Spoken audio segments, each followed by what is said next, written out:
if you're like most people, you have spent some time in your life worrying about different things, and that's normal. And some people worry more than others, but the reality is that nobody really enjoys worrying. Okay, maybe there are a few of you out there, but generally speaking, people don't enjoy spending their life worrying.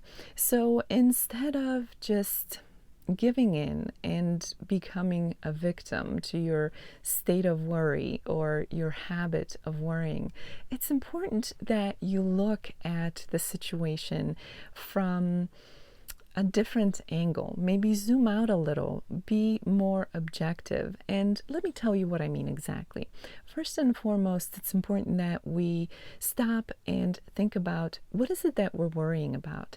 There are so many times when people worry but never stop to think about what exactly in detail is it that they're worried about. They're just worrying almost out of habit or almost for the sake of worrying. So the first step I invite you to do is figure out what exactly are you worried about? What exactly is the problem?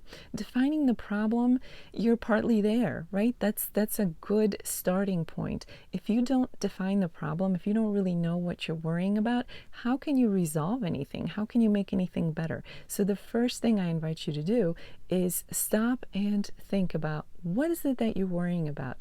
Define exactly what the problem is. Once you know what the problem is, it's also good to know what caused the problem. If we don't know what causes the problem, it makes it more difficult for us to resolve the problem. Will you always be able to figure out what caused the problem? Probably not, but it's still worth taking some time to try and figure out what the source of the problem is. It's a little bit like looking at an illness, and rather than figuring out what's making you sick, just taking care of the symptoms. But if we don't figure out what's making us sick, we'll be stuck in covering up the symptoms for the rest of our lives. Worry is a little bit like that. So try to figure out what is causing the problem that's causing you the worry. And again, like I said, you may not be able to pinpoint it exactly, but you owe it to yourself to at least give it a try. Figure out what is causing the problem that's bringing you this worry. Once you understand what it is you're worried about, and then what is causing the problem at hand, now you are prepared to take action to do something about it. Sitting around and worrying is not productive at all. As a matter of fact, it's the opposite. It's just burning up your energy, using up your energy, and it's resolving nothing. It's probably compounding your worry. So it's so important to attempt to tackle the problem. Once you know what's bothering you, once you know what the problem is and what's causing the problem, now you have the opportunity to be proactive in doing something towards a solution. Does that mean that you have to resolve the problem in one try in one day? Of course not. But every problem, big or small, there's always step one that we have to take towards a solution. We can't solve a problem or find a resolution without taking that first step towards resolution. So we all have to be proactive.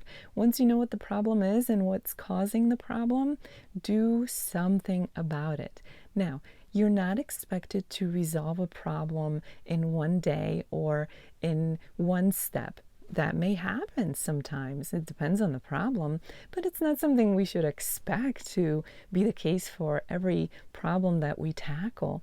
But the first step, being proactive, that's what gives us a purpose, gives us a sense of hope that we're going to eventually come to a resolution and resolve our problem. So we have to start with step one. So rather than sitting around worrying, figure out what's worrying you, identify the problem, figure out what's causing the problem, and then proactively do something that will lead you towards a resolution, towards solving that problem. These are so simple, 3 simple steps. You absolutely can do that. Everybody can do that.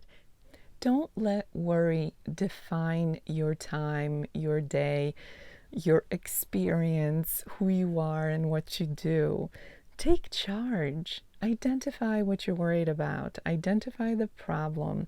Identify the root of the problem, and then take the first step towards resolution. Everybody can do that. It's your opportunity to find the solution and free yourself from worry. It's your responsibility because you deserve a worry-free life, or as worry free as possible. But when you practice this, when you get in the habit of approaching worry in this way, every time you're worried about something, it will become easier and quicker for you to go through those 3 steps, which are so simple and so very doable. Practice makes better, remember that. So the more you practice this, the better you will get at it. So take the time to free yourself from worry and ensure that anytime worry becomes part of your reality, you have the tools to address it quickly and easily so that you may free yourself from whatever's worrying you that day.